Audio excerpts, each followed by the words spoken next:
चलना अनन्या, किसी को उल्लू बनाते हैं। क्या सुकन्या, तुझे तो हर टाइम मस्ती सूझती रहती है। घर चल। चल लेंगे ना, पर पहले किसी को बेवकूफ बनाते हैं। नहीं, बहुत हो गया। उल्टे पुल्टे काम तू करती है और डांट मुझे खानी पड़ती है। और सुन, वो कल पड़ोसन आंटी के साथ क्या किया तूने? क्यों, कुछ कह रही थी क्या? हाँ, मुझसे कह रही थी कि आजा तुझे सबक सिखाती हूँ। बता तूने क्या कहा उन्हें? अरे कुछ नहीं, वो मुझे बहुत खड़ूस लगती है तो मैं उनसे भिड़ गई। और जब उन्होंने मुझसे कहा कि वो मम्मी से शिकायत कर देंगी तो मैंने भी कह दिया, यहाँ मैं भी देख लूंगी, मेरा नाम अनन्या है, अनन्या। इतना कहकर अनन्या गुस्से में सुकन्या को मारने के लिए दौड़ी और सुकन्या अपने घर की तरफ भागने लगी। अनन्या और सुकन्या जुड़वा बहनें थी, देखने में बिल्कुल एक जैसी। उनमें फर्क कर पाना बहुत ही मुश्किल था। कई बार तो उनके माता पिता भी उन्हें पहचानने में धोखा खा जाते थे और इस बात का सुकन्या बहुत फायदा उठाती थी। वो हमेशा कुछ भी शरारत करती तो डांट बेचारी अनन्या को खानी पड़ती। उस दिन भी घर देर से आने के लिए अनन्या को ही माँ से डांट खानी पड़ी। फिर शाम को, मिल गया सुकून तुझे? अरे यार, क्यों इतनी टेंशन लेती है? 1-2 साल बाद हमारी शादी हो जाएगी, फिर तू कहाँ और मैं कहाँ। सुकन्या धीरे धीरे और चालाक और कामचोर होती गई और अनन्या उतनी ही मेहनती और संस्कारी। मगर दोनों बहनों की किस्मत ने उन्हें एक दूसरे से दूर नहीं होने दिया। दोनों बहनों की शादी एक ही घर में हो गई। बड़े भाई की शादी सुकन्या से और छोटे की अनन्या से। अनन्या को घर का सारा काम आता था, खासकर वो खाना बहुत ही अच्छा बनाती थी, जबकि सुकन्या ने कभी कुछ नहीं सीखा। फिर एक दिन,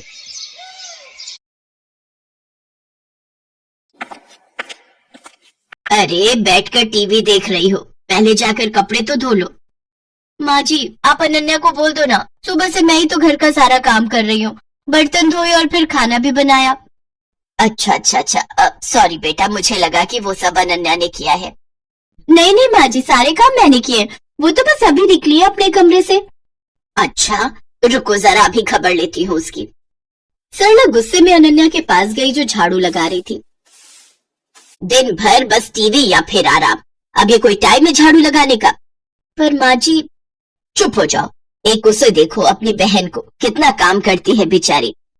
अपनी सास की बात सुनकर अनन्या समझ गई कि उसकी बहन सुकन्या ने उसकी सास को भी बेवकूफ बना दिया है। वो अपनी सास से कुछ नहीं बोली और चुपचाप झाड़ू लगाती रही। बेचारी अनन्या सुबह से शाम तक घर के सारे काम करती, लेकिन फिर भी उसे ही सास की डांट खानी पड़ती। फिर एक दिन, अरे बहू चल, मेरे साथ रसोई में आज मिलकर खाना बनाते हैं। ठीक है माँ जी, आप चलो, मैं आती हूँ। सरला रसोई की तरफ चली गई और सुकन्या सीधे अनन्या के कमरे में। अरे अनन्या, वो तुझे माँ जी बुला रही है खाना बनाने के लिए। अच्छा, बस अभी जाती हूँ। सुकन्या ने एक बार फिर अनन्या को बुद्धू बना दिया था और बेचारी अनन्या को पता ही नहीं था कि उसकी सास ने उसे नहीं बल्कि सुकन्या को बुलाए है। उधर रसोई में, आ गई, कहाँ रह गई थी? चलो एक काम करो, तुम आटा गूंथ दो, मैं सब्जी काट देती हूँ। ठीक है माँ जी। अनन्या ने बहुत जल्दी और बहुत अच्छा आटा गूंथा था, जिसे देखकर सरला बहुत खुश हुई। और फिर, क्या बात है, इतनी जल्दी और इतना अच्छा आटा गूंथ दिया। अरे तुम अनन्या को कुछ सिखाती क्यों नहीं हो? उसे तो कुछ भी नहीं आता। अनन्या समझ गई थी कि उसकी सास सरला उसे सुकन्या समझ रही थी और वो ये भी समझ गई थी कि रसोई के काम से बचने के लिए कामचोर सुकन्या ने उसे सरला के साथ भेज दिया। उसे सुकन्या पर बहुत गुस्सा आया, लेकिन वो कुछ बोली नहीं। ऐसे ही वक्त बीतता गया। सरला की नजर में घर का सारा काम सुकन्या करती थी, रसोई सुकन्या ही संभालती थी, जबकि अनन्या सिर्फ दिन भर टीवी देखती थी, जबकि सच इससे बिल्कुल उलट था। और फिर एक दिन, अरे बेटी सुकन्या। जी माँ जी, बताइए।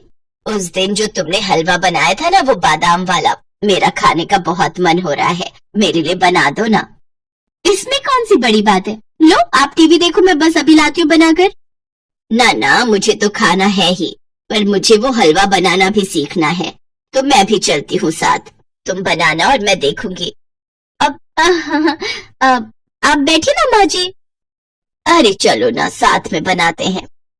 सरला जिद पर अड़ गई थी और उधर सुकन्या की हालत खराब हो रही थी, क्योंकि आज तक उसने कभी कुछ बढ़िया नहीं बनाया था, जबकि उसकी सास सरला को लगता था कि सुकन्या ने पूरी रसोई संभाल रखी है। लेकिन सुकन्या इतनी जल्दी हार कैसे मान लेती? उसने फौरन दिमाग दौड़ाया। अब माँ जी, मैं तैयारी करती हूँ, तब तक आप बादाम ले आइए।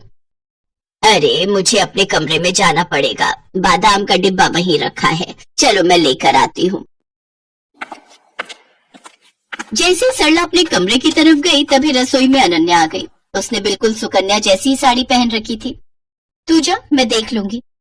पक्का ना? हाँ हाँ, मुझे पता है कि तुझे कितना हलवा बनाना आता है, जल्दी कर वरना माँ जी आ जाएंगी। अनन्या नहीं चाहती थी कि उसकी बहन को डांट पड़े, इसलिए वो सुकन्या बनकर रसोई में काम करने लगी। उसने अपनी सास को सुकन्या बनकर ही हलवा बनाना सिखाया। हलवा बहुत ही स्वादिष्ट बना था। सरला सुकन्या से बहुत खुश थी क्योंकि वो तो अनन्या को सुकन्या ही समझ रही थी। फिर जाते जाते सरला ने अनन्या से कहा, बेटी सुकन्या, तुम ना अपनी बहन को भी समझाओ, मुझे तो उसे देखते ही गुस्सा आ जाता है। बताओ, तुम दोनों एक ही माँ की कोख से जन्मी हो, लेकिन तुम में और उसमें कितना अंतर है। सरला की बात सुनकर अनन्या को बहुत दुख हुआ। वो अपनी सास से सब सच कहना चाहती थी, लेकिन फिर अपनी बहन के बारे में सोचकर चुप रह गई। अगली सुबह सुकन्या जैसे ही उठकर रसोई की तरफ आई तो उसकी सास सरला ने उसका हाथ पकड़ लिया। ये क्या कर रही है माँ जी? आज तुझे नहीं छोड़ूंगी। तूने मुझसे हमेशा झूठ बोला, तुझे कुछ नहीं आता, और तूने हमेशा अपनी बहन की मेहनत को अपना बताकर आराम तलबी की, और वो बेचारी दिन भर रसोई और बाकी कामों में लगी रही, ऊपर से मेरी डांट भी चुपचाप सुनती रही। सरला लगातार सुकन्या को डांट रही थी, तभी सुकन्या ने फिर से झूठ बोलकर बचने की कोशिश की। नहीं माँ जी, मैं झूठ नहीं बोल रही, मैं तो खूब काम करती हूँ। कल रसोई में सारा दिन लगाकर आपके लिए हलवा बनाया था ना, तब तो आप भी वही थी। वही थी, इसीलिए सब कुछ जान सकी। तूने हलवा बनाया था तो जरा दिखा अपनी कलाई, जो कल कढ़ाई उतारते हुए जल गई थी। दिखा ना। अब सुकन्या अपने हाथ पीछे किए बिल्कुल चुप खड़ी थी, क्योंकि उसकी चोरी पकड़ी गई थी। इसके बाद सरला फौरन दूसरे कमरे में गई, जहाँ अनन्या अपनी जली हुई कलाई के साथ खड़ी थी। सरला ने उसके सिर पर हाथ फिराया और बड़े प्यार से बोली, मुझे माफ कर दो बेटी, लेकिन तुम भी मुझसे वादा करो कि इस घाव के ठीक हो जाने के बाद भी तुम और कोई दर्द नहीं झेलोगी अपनी उस कामचोर बहन की खातिर।